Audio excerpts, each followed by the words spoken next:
बाबा जी और हुजूर जी की प्यारी साध संगत जी, राधा स्वामी जी। संगत जी, इस साखी का सार अत्यंत गहरा है। हुजूर महाराज जी ने हमेशा इस बात पर बल दिया है कि एक परमार्थी के लिए धर्म की कमाई या सुख की नेक कमाई आत्मिक उन्नति की पहली सीढ़ी है। जैसे इस साखी में हरिदास ने अभावों में भी अधर्म का मार्ग नहीं चुना, वैसे ही बाबा जी हमें सिखाते हैं कि कपट, चोरी या किसी का हक मारकर कमाया गया धन मन को मैला कर देता है, जिससे सुमिरन और भजन में एकाग्रता नहीं मिल पाती। जब इंसान अपनी मेहनत की कमाई पर संतोष करता है और मालिक के शुक्र में रहता है, तो उसका अंतःकरण शुद्ध होता है और उस पर कुल मालिक की दया की धार उतरनी शुरू हो जाती है। यह साखी उसी सत्य को पुष्ट करती है कि ईमानदारी का छोटा सा बीज ही अंत में रूहानी और दुनियावी बरकत का विशाल वृक्ष बनता है। संगत जी, यह आज से लगभग 600 वर्ष पहले की बात है। काशी के निकट एक छोटा सा गांव बसा था। उसी गांव में एक नवयुवक हरिदास रहता था। उसकी आयु केवल 16 वर्ष थी जब उसके माता पिता का स्वर्गवास हो गया। संसार में वह अकेला रह गया, न कोई सहारा, न कोई घर। हरिदास के पिता एक परिश्रमी किसान थे जो हमेशा पवित्र कमाई पर बल देते थे। उन्होंने हरिदास को यही सिखाया था कि बेटा, जीवन में जो भी करो, धर्म की कमाई करो। अधर्म की कमाई से पेट भरने से श्रेष्ठ है भूखा रहना। ये बातें हरिदास के हृदय में बस गईं। गांव में एक धनी जमींदार रहता था, हुकुम सिंह, जिसकी भूमि बहुत विशाल थी। वह अपने काम के लिए हमेशा नए श्रमिकों की खोज में रहता था। हरिदास की दशा देखकर एक दिन उसने उसे बुलाया और कहा, तुम मेरे खेतों में काम करो। हरिदास ने हुकुम सिंह के यहाँ काम करना प्रारंभ किया। सुबह से संध्या तक वह खेतों में परिश्रम करता, सींचता, फसलें काटता। परिश्रम के बदले उसे भोजन और सोने के लिए खेत के किनारे एक छोटा सा कक्ष मिल गया। मन में कृतज्ञता रखता कि ईश्वर ने सहारा दिया। धीरे धीरे हरिदास को झांत हुआ कि हुकुम सिंह बहुत निर्दयी है। वह निर्धन किसानों से अधिक भाग लेता, ब्याज पर धन देता और बलपूर्वक लोगों की भूमि छीन लेता था। हरिदास को बहुत कष्ट हुआ जब उसे पता चला कि उसकी आय पाप की कमाई से मिली हुई है। एक दिन हरिदास ने हुकुम सिंह को एक निर्धन किसान को धमकाते देखा, अगर तुम मेरा कर्ज नहीं चुकाओगे तो तुम्हारी भूमि ले लूंगा। हुकुम सिंह क्रोध में चिल्लाया। वह किसान रोते हुए अपने घर चला गया। हरिदास के हृदय में एक पीड़ा सी उठी। उस रात हरिदास सो नहीं सका। उसके कानों में अपने पिता की वाणी गूंज रही थी, धर्म की कमाई करो बेटा। उसने निर्णय किया कि वह अब हुकुम सिंह के यहाँ काम नहीं करेगा। सुबह होते ही उसने अपनी पोटली बांधी और स्वामी के पास जाकर कहा, मैं अब आपके यहाँ काम नहीं करूंगा। हुकुम सिंह क्रोध से लाल हो गया। क्यों? तुम्हें क्या कष्ट है? भोजन, आवास सब निःशुल्क मिलता है, फिर भी कृतज्ञता? हरिदास ने डरते हुए कहा, मैं आपकी अनुचित कमाई में सहभागी नहीं बनना चाहता। मेरे पिता कहते थे कि धर्म से कमाओ, अधर्म से दूर रहो। हुकुम सिंह ने हरिदास को एक चांटा मारा। निकलो मेरे घर से, देखता हूं कहां जाओगे और क्या करोगे। हरिदास रोया नहीं, चुपचाप अपना सामान उठाया और चल दिया। उसे नहीं पता था कि अब वह कहां जाएगा, क्या करेगा, लेकिन एक बात जानता था, उसे शुद्ध जीविका खोजनी है। हरिदास ने मन में प्रार्थना की, हे प्रभु, मुझे मार्ग दिखा, मुझे ऐसा पथ दिखा जहां मैं धर्म से कमा सकूं। मैं अनाथ हूं, तेरे अतिरिक्त मेरा कोई नहीं। वह गांव से निकलकर नगर की ओर चल पड़ा। सूर्य अस्त हो रहा था और हरिदास के हृदय में आशा की एक नई किरण जाग रही थी। 3 दिन की कठिन यात्रा के बाद हरिदास एक बड़े नगर में पहुंचा। उसने इतना बड़ा नगर पहले कभी नहीं देखा था। ऊंची अट्टालिकाएं, गति और सहस्त्रों लोग। गांव का यह बालक व्याकुल सा नगर के कोलाहल में खो गया। क्षुधा और थकान से उसके पग लड़खड़ा रहे थे। हरिदास बाजार में घूमता रहा काम की खोज में। हर दुकान पर जाकर पूछता, क्या आपको किसी कार्य के लिए कोई चाहिए? लेकिन हर स्थान से मनाही मिली। तुम बहुत छोटे हो या हमें अनुभवी लोग चाहिए? रात हुई तो वह मंदिर के प्रांगण में सो गया। अगली सुबह मंदिर के पुजारी जी ने हरिदास को जगाया। बेटा, तुम यहां क्यों सो रहे हो? हरिदास ने अपनी पूरी कथा सुनाई। पुजारी जी का हृदय द्रवित हो गया। आज तुम मेरे साथ भोजन करो, फिर देखते हैं तुम्हारे लिए क्या कर सकते हैं। हरिदास की आंखों में आंसू आ गए। भोजन के पश्चात पुजारी जी हरिदास को बाजार ले गए। एक बड़े वस्त्र व्यापारी से मिलवाया। ये मेरा मित्र है, बृजलाल, एक निष्ठावान व्यापारी। बृजलाल ने हरिदास को देखा और कहा, मेरे पास एक छोटा कार्य है, दुकान की स्वच्छता और सामग्री की देखरेख करोगे? हरिदास प्रसन्नता से झूम उठा। जी अवश्य, मैं पूर्ण निष्ठा से काम करूंगा। ब्रजलाल ने उसे दुकान के पीछे एक छोटा कक्ष दिया जहां वह रह सके। सुबह से संध्या तक हरिदास दुकान पर काम करता, वस्त्र संभालता, स्वच्छता करता। ब्रजलाल उसके परिश्रम से बहुत प्रसन्न थे। कुछ मास व्यतीत हो गए। एक दिन दुकान पर एक धनी ग्राहक आया। उसने बहुमूल्य वस्त्र खरीदा और ब्रजलाल को धन दिया। लेकिन जब वह चला गया, हरिदास ने देखा कि उसने आवश्यकता से अधिक धन दे दिया है। यह तो भूल हो गई है, हरिदास ने सोचा। हरिदास ने तत्काल ब्रजलाल को बताया, काका, उस व्यक्ति ने अधिक धन दे दिया है। ब्रजलाल मुस्कुराए, अच्छा हुआ तुमने देखा, मैंने तो ध्यान ही नहीं दिया। वह तत्काल उस व्यक्ति के पीछे दौड़े और धन लौट आया। व्यक्ति बहुत प्रभावित हुआ और ब्रजलाल की दुकान की प्रशंसा करने लगा। दुकान पर वापस आकर ब्रजलाल ने हरिदास का कंधा थपथपाया। शाबाश बेटा, तुमने बहुत अच्छा काम किया। अगर तुम यह धन चुपके से रख लेते तो किसी को पता भी नहीं चलता, लेकिन तुमने ईमानदारी दिखाई। हरिदास ने कहा, मेरे पिता कहते थे कि अधर्म का एक सिक्का भी स्वर्ग का द्वार बंद कर देता है। ब्रजलाल और पुजारी जी हरिदास की बातें सुनकर चकित रह गए। ऐसी पवित्र सोच एक अनाथ बालक में। ब्रजलाल ने निर्णय किया कि वह हरिदास को और अवसर देंगे।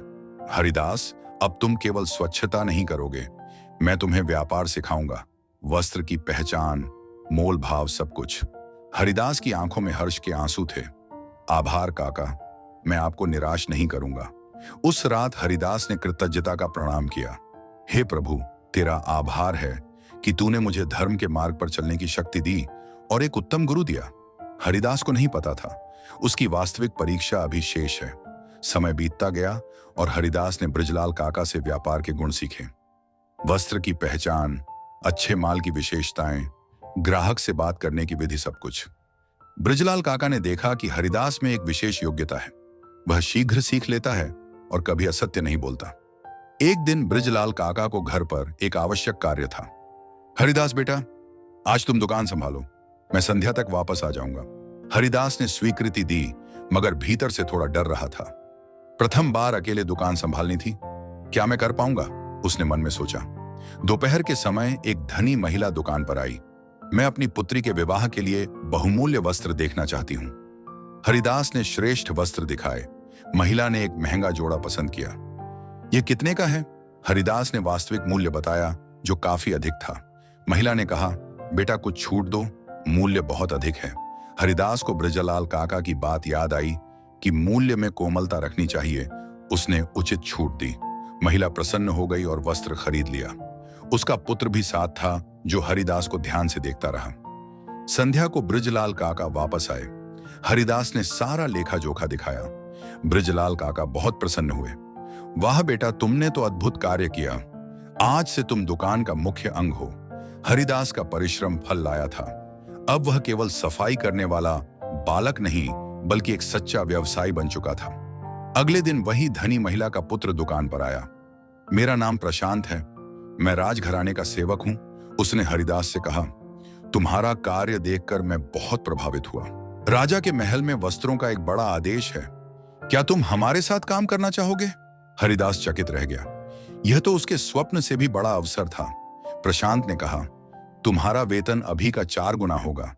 हरिदास के हृदय में हर्ष की लहर दौड़ गई, लेकिन उसने सोचा, ब्रजलाल काका ने उस पर इतना उपकार किया है, क्या उन्हें छोड़ देना उचित होगा?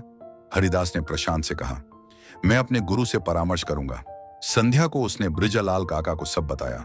ब्रजलाल काका की आंखों में आंसू आ गए, मगर वह मुस्कुराए। बेटा, यह तुम्हारे लिए बहुत बड़ा अवसर है, मैं तुम्हें कभी नहीं रोकूंगा। हरिदास को समझ नहीं आ रहा था कि क्या करें। रात भर वह सोचता रहा। अगले दिन पुजारी जी दुकान पर आए। हरिदास ने उन्हें अपनी दुविधा बताई। पुजारी जी ने कहा, बेटा, हृदय की पुकार सुनो। जो भी निर्णय करो, ईश्वर की प्रसन्नता के लिए करो। स्मरण रखो, निष्ठा भी धर्म की कमाई का अंग है। अगले दिन उसने प्रशांत को उत्तर दिया, मैं आपके साथ काम करने के लिए तत्पर हूं, लेकिन एक शर्त पर, मेरी सारी सामग्री ब्रजलाल काका की दुकान से ही ली जाएगी। प्रशांत मुस्कुराया, तुम बहुत निष्ठावान हो, यही कारण है कि मैंने तुम्हें चुना है। हरिदास महल में काम करने लगा। वहां की भव्यता देखकर वह चकित रह गया।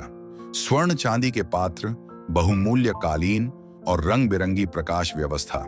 प्रशांत ने उसे महल के वस्त्रों का निरीक्षक बनाया। तुम्हारा कार्य होगा श्रेष्ठ वस्त्र चुनना और उनकी देखभाल करना। हरिदास के लिए यह बहुत बड़ा उत्तरदायित्व था। हर सप्ताह हरिदास ब्रजलाल काका की दुकान से वस्त्र खरीदता। उसने अपना वचन निभाया। ब्रजलाल काका का व्यवसाय बढ़ गया और वह मन से सुखी थे। महल में हरिदास की योग्यता के कारण उसका सम्मान बढ़ता जा रहा था। राजा तक यह बात पहुंच गई कि एक निष्ठावान नवयुवक बड़ी लगन से काम कर रहा है। एक दिन राजा ने हरिदास को बुलवाया। तुम्हारे कार्य की बहुत प्रशंसा सुनी है। राजा ने कहा, मुझे ऐसे ही ईमानदार लोगों की आवश्यकता है। हरिदास ने झुककर नमन किया। महाराज, मैं अपनी पूरी चेष्टा करता हूं। मेरे पिता कहते थे कि ईमानदारी और धर्म की कमाई से बड़ा कोई कोष नहीं। राजा प्रभावित हुए और हरिदास को महल के कोषाध्यक्ष का सहायक बना दिया। अब हरिदास का काम केवल वस्त्रों तक सीमित नहीं रहा, बल्कि राजकोष का हिसाब किताब रखना भी उसका उत्तरदायित्व था। वह रात देर तक जागकर हिसाब शुद्ध करता ताकि कोई त्रुटि न रह जाए। महल का कोषाध्यक्ष महेश चंद्र एक धूर्त व्यक्ति था। उसे हरिदास की उन्नति प्रिय नहीं लगी। यह गांव का बालक महल में क्या कर रहा है, उसने मन में सोचा। महेश चंद्र ने उसे गिराने की योजना बनाई। मैं इसे ऐसा फंसाऊंगा कि कभी सिर नहीं उठा पाएगा। एक दिन महेश चंद्र ने हरिदास को बुलाया। हरिदास, ये 3 स्वर्ण मुद्राएं रख लो। राजा ने तुम्हें पुरस्कार दिया है। हरिदास प्रसन्न हुआ, लेकिन जब उसने बही खाता देखा तो पाया कि ये मुद्राएं पुरस्कार में अंकित ही नहीं थीं। ये तो राजकोष की मुद्राएं हैं। उसने सोचा। हरिदास के हृदय में भय उत्पन्न हुआ। अगर वह ये मुद्राएं रख ले तो चोरी होगी, अधर्म होगा। रात भर वह सोचता रहा। उसके पिता की वाणी जैसे कानों में गूंज उठी। बेटा, कभी अधर्म की ओर हाथ मत बढ़ाना। अगली सुबह हरिदास सीधा राजा के पास गया। महाराज, मुझे आपसे कुछ कहना है। उसने तीनों मुद्राएं राजा के सम्मुख रखीं और पूरी बात बता दी। मैं चाहता था कि आप स्वयं जाने कि महल में क्या हो रहा है। राजा चकित और क्रोध से लाल हो गए। राजा ने तत्काल महेश चंद्र को बुलाया। वह आया तो उसके पसीने छूट रहे थे। ये मुद्राएं कहां से आईं? राजा ने पूछा। महेश चंद्र कांपने लगा। महाराज, मगर कुछ न कह सका। राजा गरजे, तुम राजकोष से चोरी कर रहे थे और हरिदास को फंसाना चाहते थे। महेश चंद्र को दंड मिला और हरिदास को कोषाध्यक्ष बना दिया गया। राजा ने उसका वेतन दोगुना कर दिया। हरिदास ने अपने प्रथम वेतन में से आधी राशि ब्रजलाल काका को दी और आधी पुजारी जी को निर्धनों में बांटने के लिए। मैं अनाथ था, आपने मुझे संभाला। अब मेरी बारी है दूसरों की सहायता करने की। हरिदास ने कोषाध्यक्ष के रूप में अपना उत्तरदायित्व निष्ठा से निभाया। उसके प्रबंधन से राजकोष में बरकत आ गई। न घूस न गबन, सब कुछ पारदर्शी। उसकी सत्यता की चर्चा पूरे देश में होने लगी। लोग उसे धर्मी कोषाध्यक्ष कहने लगे। जो अनाथ बालक गांव से आया था, अब नगर का सम्मानित व्यक्ति बन चुका था। 5 वर्ष व्यतीत हो गए। हरिदास अब युवा हो चुका था। अपने परिश्रम से उसने एक छोटा सा घर खरीद लिया। ब्रजलाल काका और पुजारी जी उसकी सफलता देखकर बहुत प्रसन्न थे। पुजारी जी कहा करते, देखो ईश्वर धर्म से कमाने वालों को कैसे सम्मान देता है। एक दिन राजा ने घोषणा की कि पड़ोसी देश से व्यापारिक प्रतिनिधिमंडल आने वाला है। राजा ने कहा, हरिदास, तुम इस दल का स्वागत करो और हमारी ओर से संवाद करो। हरिदास ने विनय से कहा, महाराज, मैं तो बस एक कोषाध्यक्ष हूं। राजा मुस्कुराए। मुझे तुम पर विश्वास है। दल आया। हरिदास ने खूब आतिथ्य किया और हर बात बुद्धिमानी से की। दल का प्रमुख व्यापारी हरीश हरिदास की ईमानदारी से बहुत प्रभावित हुआ। उसने मन में सोचा, मैंने आज तक इतना सत्यवादी व्यक्ति नहीं देखा। कुछ समय पश्चात व्यापारी हरीश ने हरिदास को एकांत में बुलाया। बोला, मेरे पास कुछ रत्न हैं जो मैं तुम्हें अल्प मूल्य में दूंगा। तुम उन्हें यहां 2 गुने मूल्य पर बेच देना। हम दोनों को लाभ होगा। हरिदास ने पूछा, ये रत्न आए कहां से? हरीश ने मंद स्वर में कहा, बस थोड़ा कर बचाने के लिए छिपाकर लाया हूं। हरिदास का चेहरा कठोर हो गया। बोला, क्षमा करना, मैं अनैतिक व्यापार में सम्मिलित नहीं हो सकता। यह चोरी है और देश के नियम के विरुद्ध। हरीश क्रोध में बोला, तुम मूर्ख हो, लाखों का लाभ छोड़ रहे हो। हरिदास ने धैर्य से कहा, मेरे पिता कहा करते थे कि अधर्म की कमाई में कभी सुख नहीं होता। आपके प्रस्ताव का आभार, मगर मैं अस्वीकार करता हूं। अगले दिन व्यापारी हरीश राजा के पास पहुंचा और शिकायत की, आपका कोषाध्यक्ष उद्दंडता करता है। मैंने उसे उत्तम व्यापारिक अवसर दिया, उसने ठुकरा दिया।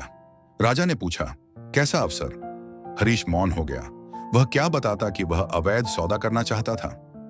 राजा को संदेह हुआ और उसने अपने गुप्तचर भेजे। जांच में झात हुआ कि हरीश तो अवैध रत्नों का व्यापारी है। राजा ने उसे बंदी बनवा दिया और हरिदास को बुलाकर कहा, तुम्हारे इनकार ने देश को एक बड़ी हानि से बचा लिया। तुम सच्चे धर्मात्मा हो। राजा ने हरिदास को अपना व्यापारिक सलाहकार बना दिया। अब वह पूरे देश का व्यापार संभालने लगा। उसका प्रथम नियम था, केवल धर्म का व्यापार होगा, कोई चोरी या कपट नहीं। और लोग चकित थे कि धर्म के मार्ग से भी देश उन्नति कर सकता है। 10 वर्ष बीत गए। हरिदास के कारण पूरे देश में व्यापार खूब उन्नति कर रहा था। हर ओर शुद्ध व्यापार की महत्ता का गुणगान था। एक दिन राजा ने कहा, हरिदास, मैं वृद्ध हो रहा हूं, मेरा पुत्र अभी बालक है। मैं चाहता हूं कि कुछ समय के लिए तुम मेरे प्रतिनिधि बन जाओ। हरिदास चकित रह गया। बोला, महाराज, यह बहुत बड़ा उत्तरदायित्व है। राजा मुस्कुराया, मुझे विश्वास है कि तुम इसे निभाओगे। हरिदास ने ईश्वर का नाम लेकर यह उत्तरदायित्व स्वीकार कर लिया। समाचार पूरे देश में फैल गया।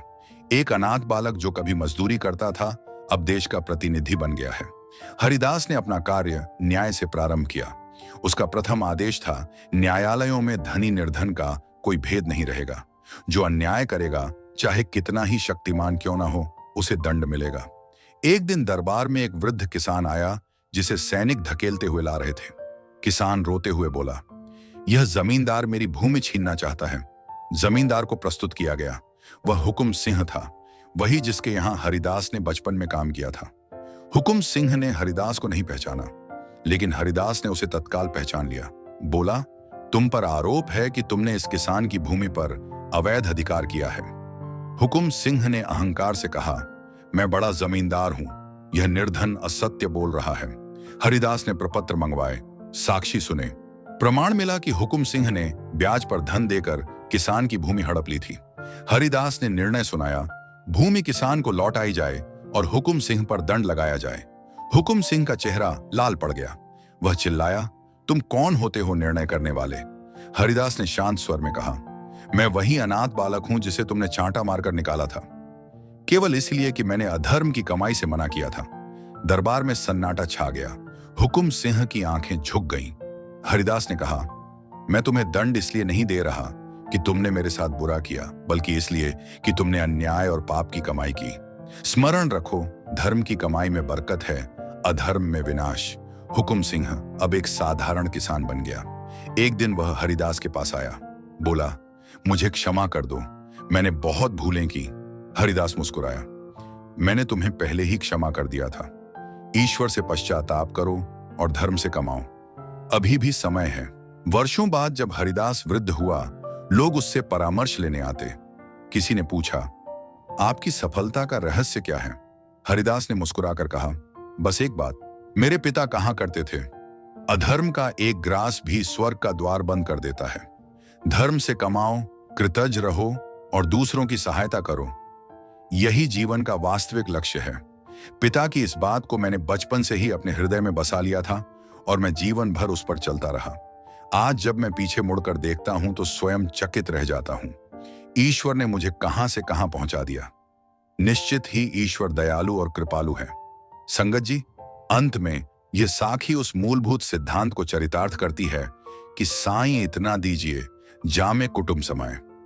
हुजूर महाराज फरमाते हैं कि जिस प्रकार मैला भोजन तन को रोगी बनाता है, उसी प्रकार बेईमानी और अधर्म की कमाई मन को विकारी बनाकर रूह को सुन्न कर देती है। हरिदास का जीवन हमें सिखाता है कि जो जीव मालिक के चरणों में आसरा रखकर ईमानदारी से पुरुषार्थ करता है, मालिक स्वयं उसकी नया पार लगाते हैं। संगत जी, मालिक की दया का पात्र वही बनता है जो अपनी जीविका को पवित्र रखता है, क्योंकि शुद्ध कमाई से उपजा अन्न ही हृदय में भक्ति की लौ जलाए रख सकता है। अंततः इस नश्वर संसार में केवल वही कमाई साथ चलती है जो धर्म की कमाई की हो और जिसे परोपकार व सेवा के भाव से अर्जित किया गया हो। साध संगत जी, यदि आपको यह साखी पसंद आई हो तो इसे लाइक करें और कमेंट में राधा स्वामी जरूर लिखें।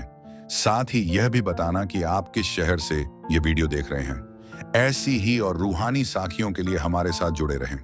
संगत जी, फिर मिलेंगे एक नई रूहानी साखी के साथ। तब तक के लिए राधा स्वामी जी, बाबा जी और हुजूर जी की प्यारी साध संगत जी राधा स्वामी जी।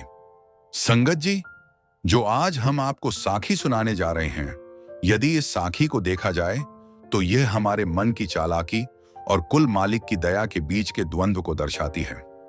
हुजूर फरमाते हैं कि इंसान अपनी चतुराई और झूठ के सहारे दुनिया में मान बढ़ाई तो पा सकता है, लेकिन उसके भीतर का डर कभी खत्म नहीं होता, क्योंकि सांच को आंच नहीं। जैसे उस अनपढ़ व्यक्ति को हर पल अपनी पोल खुलने का भय था, वैसे ही संसारी जीव भी माया के प्रपंच में फंसकर अशांत रहता है। अंत में जब वह अपनी बेबसी स्वीकार कर सच्चे दिल से पुकारता है, तो वह कुल मालिक ही है जो उसकी लाज रखता है। यह साखी सिखाती है कि सच्ची सुख शांति नाम की कमाई और निष्कपट जीवन में है, क्योंकि दुनिया का वैभव तो मुट्ठी में बंद तितली की तरह क्षण भंगुर है। असली धन तो केवल रूहानियत की कमाई है। आइए सुनते हैं यह ज्ञानवर्धक रूहानी साखी। इससे पहले संगत जी, आपसे एक विनती है कि कमेंट में राधा स्वामी जी लिखकर अपने शहर का नाम जरूर लिखें और हमारे चैनल अम्मू किचन को सब्सक्राइब जरूर करें। आइए सुनते हैं यह रूहानी साखी। संगत जी, बहुत प्राचीन समय की बात है। एक गांव में एक वृद्ध ज्योतिषी रहा करता था। वह दिन भर अपने प्राचीन शास्त्र पढ़ता और लोगों को उनके भविष्य के बारे में बताता था। उसका सारा समय ग्रहों की चाल समझने और भविष्यवाणी करने में बीतता था। गांव के लोग उसे बहुत सम्मान देते थे, क्योंकि उनका विश्वास था कि उसके पास दिव्य ज्ञान और बहुत पुरानी सिद्ध पुस्तकें मौजूद हैं। एक दिन अचानक उस वृद्ध ज्योतिषी का स्वर्गवास हो गया। उसकी मृत्यु का समाचार फैलते ही पूरे क्षेत्र में शोक छा गया। ज्योतिषी की पत्नी की एक सखी थी, जिसका पति बहुत निर्धन और भोला इंसान था। जब सखी को पता चला कि ज्योतिषी नहीं रहे, तो उसने अपने पति से कहा कि हमें शोक व्यक्त करने उनके घर जाना चाहिए। अंततः वे हमारे पड़ोसी और पुराने मित्र थे। उस स्त्री का पति एक अनपढ़ परंतु परिश्रमी मजदूर था। वह सारा दिन दूसरों के खेतों में काम करता था ताकि 2 समय का भोजन जुटा सके। उसका जीवन बहुत कठिन था और वह बड़ी कठिनाई से निर्वाह कर पाता था। दरिद्रता के कारण उसकी पत्नी अक्सर चिंतित रहती थी और उसे लगता था कि उसका पति कभी कोई बड़ा कार्य नहीं कर पाएगा। जब दोनों ज्योतिषी के घर पहुंचे तो वहां बहुत से लोग एकत्रित थे। स्त्रियां एक ओर बैठी विलाप कर रही थीं। उसी समय मजदूर की पत्नी की दृष्टि एक कक्ष के कोने में रखी अलमारी पर पड़ी। वहां एक पुरानी पुस्तक रखी थी जो एक सुंदर रेशमी वस्त्र में लिपटी हुई थी। उसे देखकर स्त्री के मन में एक विचित्र विचार आया और उसने चुपचाप उस पुस्तक को उठा लिया। स्त्री ने ज्योतिषी की विधवा से पूछा कि यह पुस्तक किस विषय की है और इसे इतनी सुरक्षा से क्यों रखा गया है।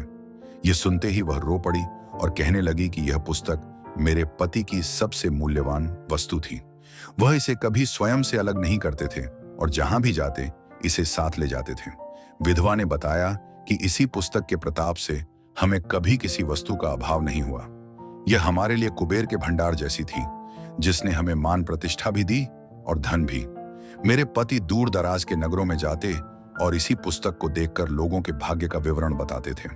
विधवा ने लंबी श्वास लेते हुए कहा कि आज जब मेरे पति इस संसार में नहीं रहे, तो यह पुस्तक भी हमारे लिए व्यर्थ हो गई है। मेरा पुत्र अभी बहुत छोटा है और उसे कोई विद्या नहीं आती। यह पुस्तक यूं ही धूल खा रही है और कोई इसे स्पर्श करने का साहस नहीं करता। यह सुनकर मजदूर की पत्नी के मन में एक योजना आई। उसने सहानुभूति दिखाते हुए कहा कि मेरी सखी, मेरा पति बहुत निर्धन है, उसके पास कोई कौशल नहीं और वह सारा दिन व्यर्थ भटकता रहता है।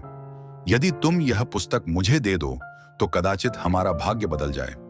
यह सुनकर ज्योतिषी की विधवा विस्मित हुई और बोली कि तुम्हारा पति तो निरक्षर है, उसे पढ़ना लिखना भी नहीं आता। जो एक अक्षर नहीं पढ़ सकता वह ज्योतिषी कैसे बनेगा। इस पुस्तक में ग्रहों के गहरे रहस्य और कठिन गणनाएं लिखी हुई हैं। मजदूर की पत्नी ने तत्काल उत्तर दिया कि यदि मेरा पति शिक्षित होता तो मैं तुमसे यह पुस्तक क्यों मांगती। यह पुस्तक चमत्कारी है, इसे पढ़ने की आवश्यकता नहीं, बस पास रखना ही पर्याप्त है। विधवा का मन पसीज गया और उसने वह ग्रंथ अपनी सखी को दे दिया। वह स्त्री अत्यंत प्रसन्न होकर अपने घर लौट आई। जब स्त्री पुस्तक लेकर घर पहुंची तो उसने अपने पति को सारी बात बता दी। यह सुनते ही पति बहुत व्याकुल हो गया और बोला कि तुम विक्षिप्त तो नहीं हो गई हो। मैं एक अनपढ़ व्यक्ति हूं, मुझे तो अक्षरों का ज्ञान भी नहीं है। मैं इस ग्रंथ का क्या करूंगा। ना मैं लोगों को छल सकता हूं और ना ही मुझे ज्योतिष शास्त्र का बोध है। यह मेरे वश का कार्य नहीं है। पत्नी ने उसे समझाते हुए कहा कि तुम इतनी चिंता क्यों करते हो, तुम्हें कुछ पढ़ने की आवश्यकता नहीं है। आजकल संसार में कोई भी निष्ठा से कार्य नहीं करता, हर कोई अपनी मनमानी करता है। तुम बस यह पुस्तक उठाओ और नगर के बड़े मैदान में जाकर बैठ जाओ। वहां बहुत से ऐसे अज्ञानी लोग आएंगे जो अपनी समस्याएं लेकर तुम्हारे पास आएंगे। ईश्वर किसी निर्धन को निराश्रय नहीं छोड़ता, वह स्वयं तुम्हारी सहायता करेगा। पत्नी ने अपने पति को ज्योतिषियों वाले वस्त्र पहनाए ताकि वह वास्तव में कोई पहुंचे हुए साधु लगे। उसने उसके मस्तक पर एक बहुत बड़ी पगड़ी बांधी और गले में रंग बिरंगी मालाएं डाल दी। उसके हाथ में कुछ छड़ें थमा दी और वह सिद्ध ग्रंथ उसकी बगल में दबा दिया।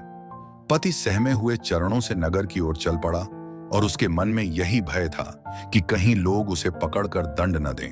जब वह नगर के मुख्य मैदान में पहुंचा तो उसने देखा कि वहां पहले से ही बहुत से ज्योतिषी बैठे हुए थे। प्रत्येक ज्योतिषी के चारों ओर लोगों की भीड़ लगी हुई थी।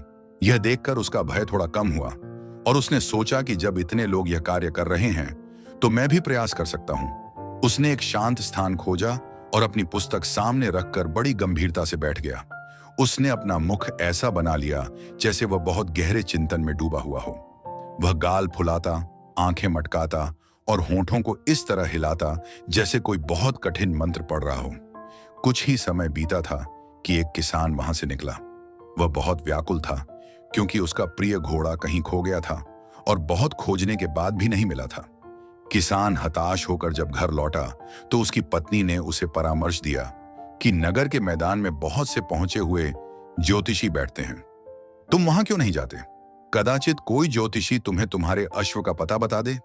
किसान को यह बात उचित लगी और वह पुनः मैदान की ओर चल पड़ा। वहां पहुंचकर उसकी दृष्टि उस अनपढ़ ज्योतिषी पर पड़ी जो बड़ी पगड़ी पहनकर मंत्र पढ़ने का स्वांग कर रहा था।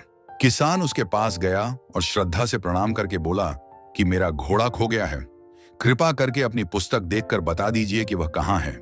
अनपढ़ ज्योतिषी ने प्रभाव जमाते हुए कहा कि पहले कुछ दक्षिणा निकालो, कार्य निःशुल्क नहीं होगा।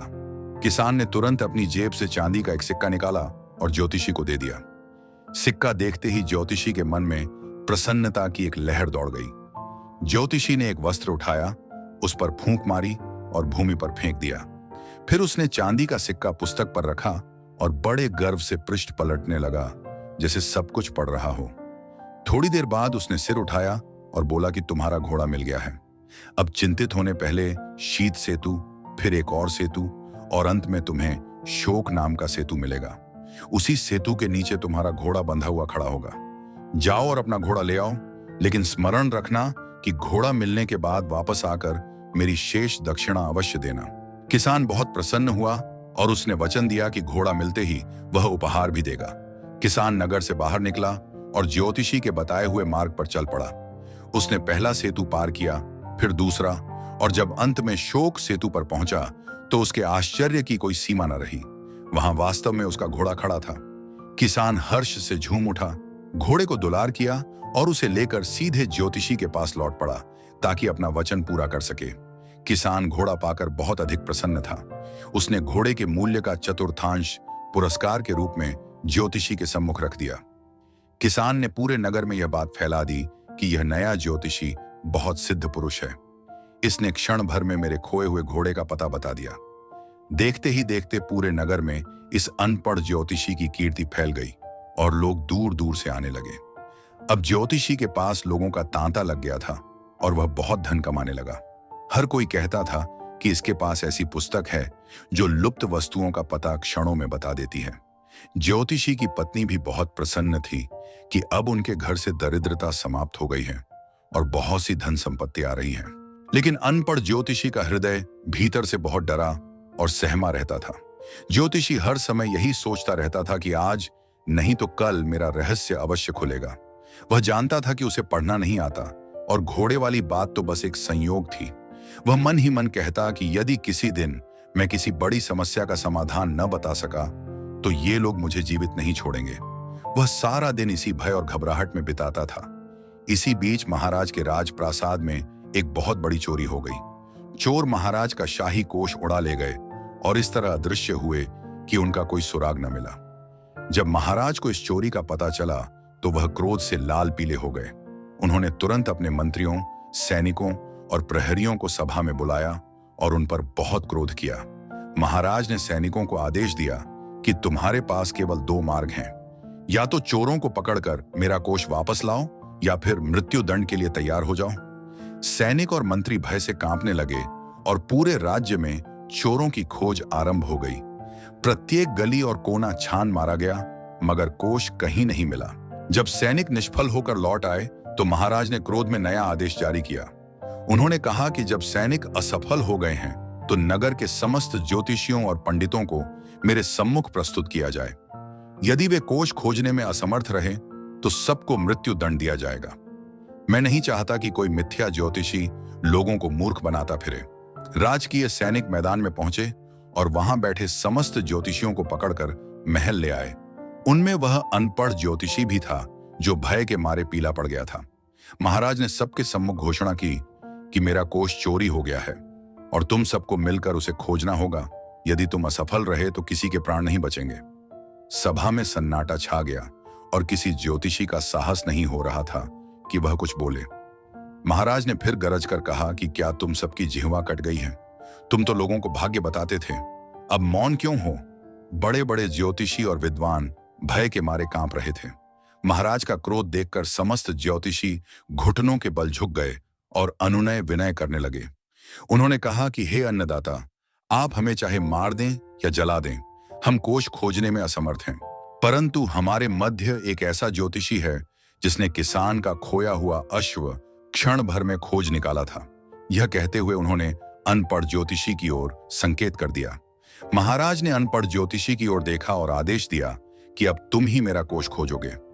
बेचारे ज्योतिषी ने बहुत प्रयास किया कि वह इस विपत्ति से बच जाए, मगर महाराज ने स्पष्ट कह दिया कि यदि कोष न मिला तो किसी को जीवित नहीं छोड़ा जाएगा। समस्त ज्योतिषी उसके इर्द गिर्द एकत्रित हो गए और हाथ जोड़कर विनती करने लगे कि भगवान के लिए कुछ करो, अन्यथा हम सब मारे जाएंगे। जब सब ज्योतिषियों ने उस बेचारे पर दबाव डाला तो उसने सोच लिया कि अब बचने का कोई मार्ग नहीं है। उसने मन में कहा कि मृत्यु तो अब निश्चित है, क्यों न मरने से पूर्व कुछ दिन राजसी ठाट बाट से व्यतीत कर लिए जाएं। उसने साहस जुटाया और महाराज से कहा कि हे महाराज, मुझे इस कार्य के लिए 40 दिन का समय दिया जाए ताकि मैं एकांत में बैठकर ग्रहों की गणना कर सकूं। महाराज ने उसकी प्रार्थना स्वीकार कर ली और उसे समय दे दिया। ज्योतिषी ने सोचा कि इन 40 दिनों में वह उत्तम भोजन खाएगा, विश्राम करेगा और फिर जो भाग्य में होगा देखा जाएगा। महाराज ने आदेश दिया कि प्रतिदिन ज्योतिषी के घर सर्वश्रेष्ठ राजसी भोजन भेजा जाए। ज्योतिषी घर आया और अपनी पत्नी को सब कुछ बता दिया और कहा कि तुम्हारे परामर्श ने मुझे अब फांसी के फंदे तक पहुंचा दिया है। पत्नी ने उसे धैर्य बंधाया और कहा कि घबराने की आवश्यकता नहीं, ईश्वर कोई ना कोई मार्ग अवश्य निकालेगा। ज्योतिषी ने महाराज से कहा था कि वह एकांत में रहना चाहता है, इसलिए उसने घर के एक कक्ष को आरक्षित कर लिया। महाराज के रसोइयों ने प्रतिदिन एक बड़ा मिट्टी का मटका भरकर स्वादिष्ट भोजन भेजना आरंभ कर दिया। ज्योतिषी ने पत्नी से कहा कि इन 40 मटकों को गिनकर एक स्थान पर रखते जाना। दूसरी ओर जिन चोरों ने शाही कोष चुराया था वे बहुत भयभीत थे। जब उन्हें पता चला कि एक सिद्ध ज्योतिषी कोष खोजने में लगा है तो उनकी निद्रा उड़ गई। चोरों के सरदार ने अपने एक साथी को गुप्तचर बनाकर ज्योतिषी के घर भेजा ताकि वह पता लगा सके कि ज्योतिषी को क्या झात हो चुका है। वह गुप्तचर रात्रि के अंधकार में ज्योतिषी की छत पर जाकर बैठ गया। संयोग से उसी समय ज्योतिषी और उसकी पत्नी कक्ष में थे। जैसे ही रात्रि के भोजन का पहला मटका भीतर लाया गया, ज्योतिषी ने गहरी आह भरी और पत्नी से कहा कि देखो प्रिय, इन 40 में से पहला तो आ गया।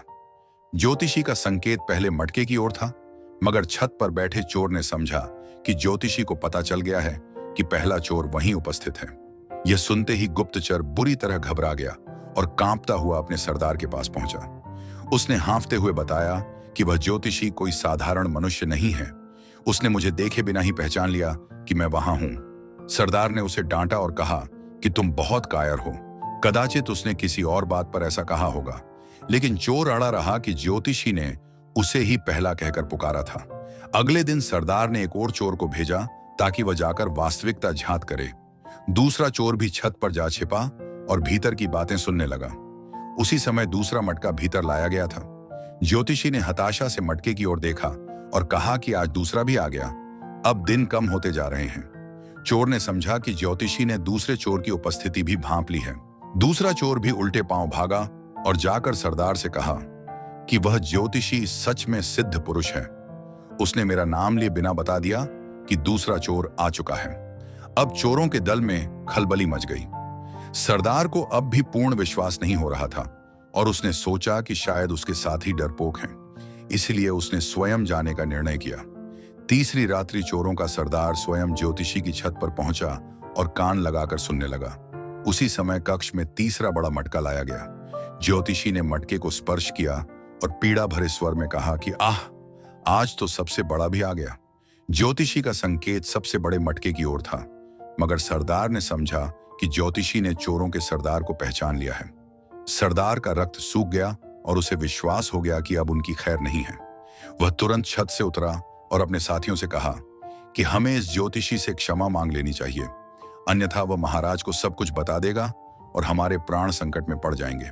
चोरों ने निश्चय कर लिया कि वे ज्योतिषी के पास जाकर सत्य बता देंगे और उसे प्रलोभन देकर अपनी जान बचाने का प्रयास करेंगे। चोरों का सरदार भय से थर-थर कांप रहा था और उसे अपनी मृत्यु साक्षात दिखाई दे रही थी। उसने अपने समस्त साथियों को एकत्रित किया और कहा कि अब चालाकी काम नहीं आएगी, हमें इसके सम्मुख समर्पण करना ही पड़ेगा। अर्धरात्रि का समय था जब ज्योतिषी के द्वार पर जोर जोर से दस्तक हुई। ज्योतिषी और उसकी पत्नी सहम कर उठ बैठे। ज्योतिषी ने सोचा कि कदाचित महाराज के सैनिक उसे अब ले जाने आए हैं। उसने कांपती वाणी में पूछा कि बाहर कौन है। बाहर से विनीत स्वर आया कि हम आपके सेवक हैं, कृपा करके द्वार खोलिए, हम आपसे शरण मांगने आए हैं।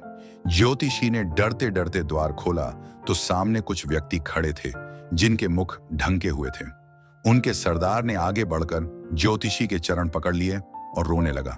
वह बोला कि हे महान सिद्ध पुरुष, हमसे बहुत बड़ी भूल हो गई, हमें क्षमा कर दीजिए। आपने तो हमें पहले ही दिन पहचान लिया था और हम मान गए कि आप सच में त्रिकालदर्शी और सबसे बड़े ज्योतिषी हैं। ज्योतिषी पहले तो विस्मित हुआ कि ये लोग क्या कह रहे हैं, मगर फिर उसे सारी बात समझ आ गई। उसने अपनी घबराहट छिपाई और रौबदार आवाज में बोला कि तुम्हें क्या लगा था कि तुम मुझसे छिप सकोगे? मैं तो तुम्हारी हर चेष्टा देख रहा था। अब बताओ क्या चाहते हो? चोरों ने हाथ जोड़कर कहा कि हम आपको शाही कोष का पता बता देंगे, बस आप महाराज से हमारा उल्लेख न करें और हमारे प्राण बचा लें। हमने अभी तक कोष को स्पर्श भी नहीं किया है और वह एक पहाड़ी गुफा में सुरक्षित पड़ा है। हम आपको उसका अंश भी देंगे और सदैव आपके दास बनकर रहेंगे। बस हमें यमराज के दूतों झल्लाद के हवाले न कीजिए। ज्योतिषी ने मन में सोचा कि यह तो ईश्वर की ओर से दैवीय सहायता हो गई। उसने बड़ी शान से कहा कि मुझे तुम्हारा अधर्म का धन नहीं चाहिए, बस चुपचाप मुझे उस स्थान पर ले चलो जहां तुमने कोष छिपाया है। यदि वहां से एक सिक्का भी कम निकला तो स्मरण रखना, मैं ग्रहों की शक्ति से तुम्हारा ऐसा हाल करूंगा कि संसार देखता रह जाएगा। चोर तुरंत उसे वहां ले चलने पर सहमत हो गए। रात्रि के अंधकार में चोर ज्योतिषी को नगर से दूर एक घनी पहाड़ी के पास ले गए। वहां एक छोटी सी गुफा थी जिसका मार्ग झाड़ियों में छिपा हुआ था। भीतर प्रवेश करते ही ज्योतिषी की आंखें फटी की फटी रह गईं। वहां महाराज का सारा स्वर्ण, चांदी और रत्न चमक रहे थे। ज्योतिषी ने संतोष की श्वास ली कि अब उसके प्राण बच गए हैं। ज्योतिषी ने चोरों से कहा कि अब तुम यहां से पलायन कर जाओ और पुनः कभी चोरी मत करना। यदि फिर कोई अनुचित कार्य किया तो मेरी दृष्टि से बच नहीं पाओगे। चोर प्राण बचने की प्रसन्नता में ज्योतिषी का आभार व्यक्त करते हुए अंधकार में लुप्त हो गए। ज्योतिषी ने गुफा के मार्ग को भली भांति स्मरण कर लिया और प्रातः होने की प्रतीक्षा करने लगा। अगली सुबह ज्योतिषी बड़ी शान से सभा में पहुंचा और उसका मुख प्रसन्नता से दमक रहा था। महाराज ने उसे देखते ही पूछा कि हे ज्योतिषी, क्या तुमने मेरा कोष खोज लिया या मृत्यु के लिए तैयार होकर आए हो?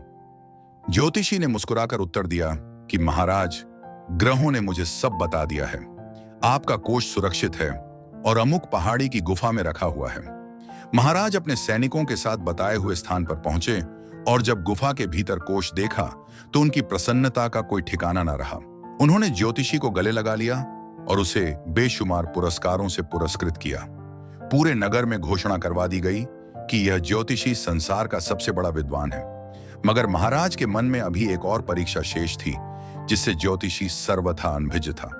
कोष मिलने के बाद ज्योतिषी की कीर्ति पूरे देश में फैल चुकी थी। अब वह कोई साधारण मजदूर नहीं रहा था, बल्कि राज परिवार का विशेष व्यक्ति बन चुका था। महाराज उसकी बुद्धिमानी से इतने प्रभावित हुए कि उन्होंने महल के निकट उसे एक भव्य भवन दे दिया और बहुत सारा स्वर्ण उपहार में दिया। ज्योतिषी की पत्नी अब रेशमी वस्त्र पहनती थी और स्वयं को किसी महारानी से कम नहीं समझती थी। दोनों अपने नए जीवन से बहुत प्रसन्न थे।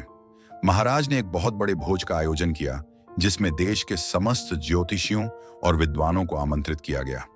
उस सभा में अनपढ़ ज्योतिषी को सबसे ऊंचे आसन पर बिठाया गया, क्योंकि उसने वह कार्य कर दिखाया था जिसमें शेष सब असफल हो गए थे।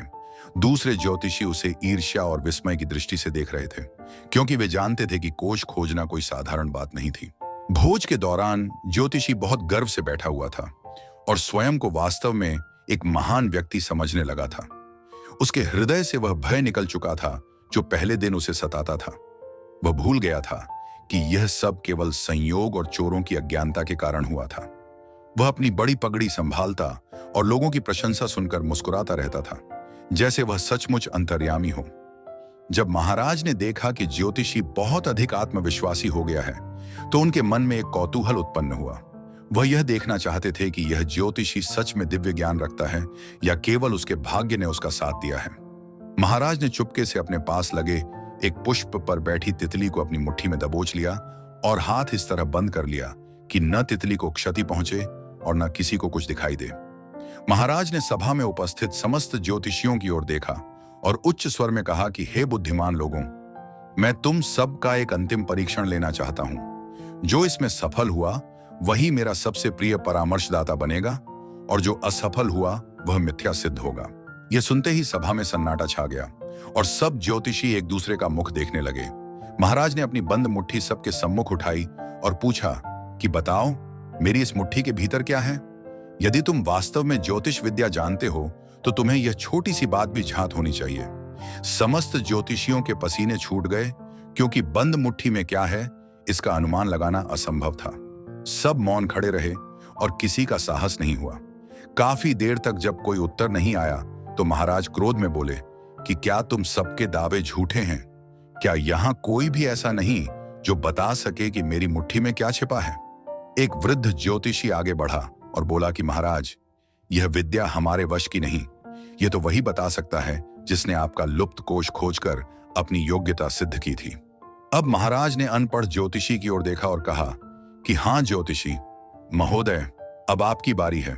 बताइए कि मेरी मुट्ठी में क्या है। यदि आपने सही उत्तर दिया तो मैं आपको आधा राज्य दे दूंगा, लेकिन यदि गलत सिद्ध हुए तो आपकी सारी संपत्ति वापस ले ली जाएगी और आपको नगर से निष्कासित कर दिया जाएगा। यह सुनते ही अनपढ़ ज्योतिषी के पैरों तले भूमि खिसक गई।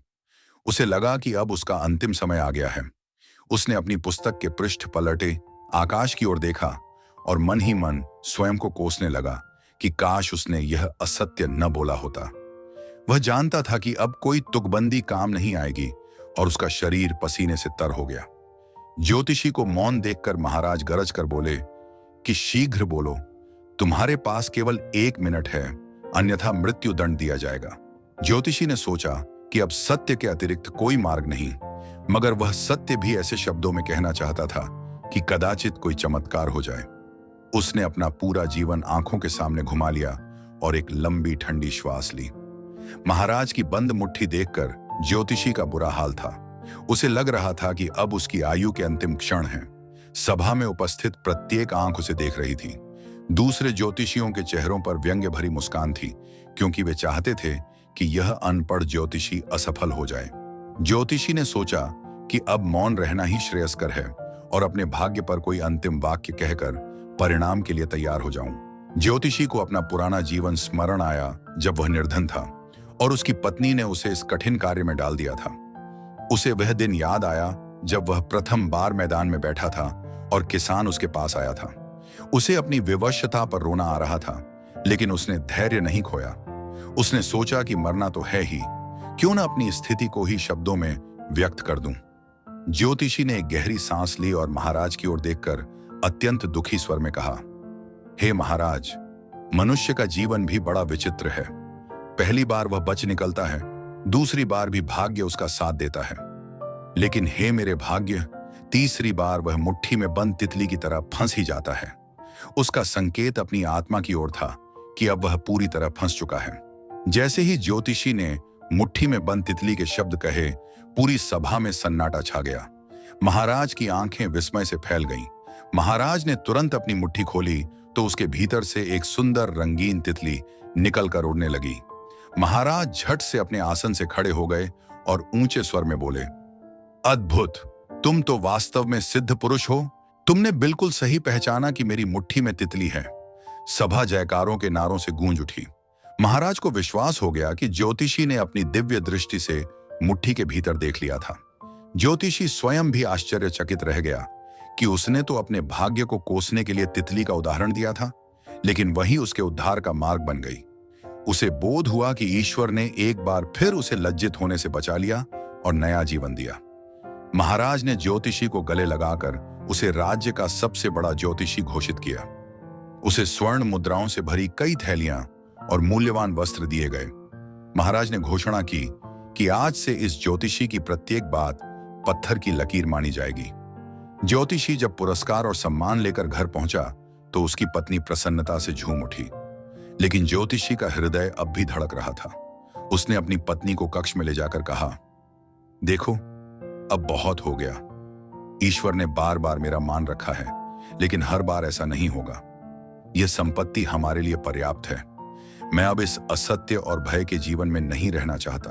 पत्नी ने जब अपने पति का भय और सत्य देखा तो वह भी मान गई। ज्योतिषी अगले दिन महाराज के पास गया और बड़ी विनम्रता से कहा, महाराज, ग्रहों ने मुझे संकेत दिया है कि अब मेरी अंतर्दृष्टि की शक्ति समाप्त हो रही है और मुझे शेष जीवन भक्ति और साधना में व्यतीत करना चाहिए।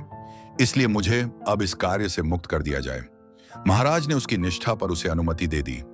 इस तरह वह अनपढ़ ज्योतिषी सदैव के लिए इस कठिन कार्य से मुक्त हो गया।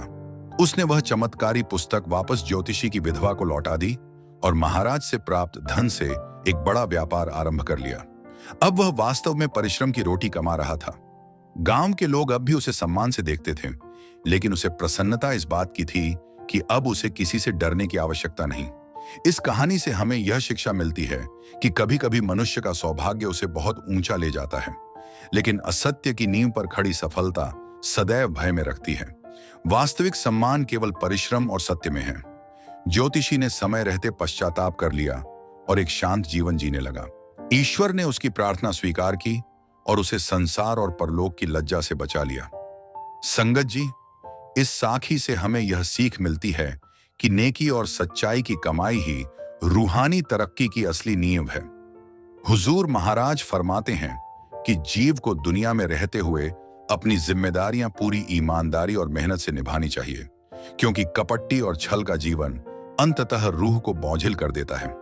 जैसे उस ज्योतिषी ने समय रहते अपनी गलती पहचान कर असत्य का मार्ग त्याग दिया और मेहनत की रोटी को अपनाया, वैसे ही हमें भी मन की चतुराई छोड़ सरल और निष्कपट बनना चाहिए। संतों का वचन है कि जिस धन में किसी का हक या धोखा शामिल हो, वह सुख नहीं दे सकता। असली शांति तो केवल प्रभु की मौज में रहकर हक हलाल की कमाई करने और नाम का सुमिरन करने में है, क्योंकि अंत समय में हमारे साथ केवल हमारी नेकी और गुरु का बख्शा हुआ नाम ही जाता है। संगत जी, साखी अच्छी लगी हो तो लाइक जरूर करना और कमेंट बॉक्स में राधा स्वामी जरूर लिखें। साथ ही यह भी बताना कि आप किस शहर से ये वीडियो देख रहे हैं। संगत जी, फिर मिलेंगे एक नई रूहानी साखी के साथ। तब तक के लिए राधा स्वामी जी।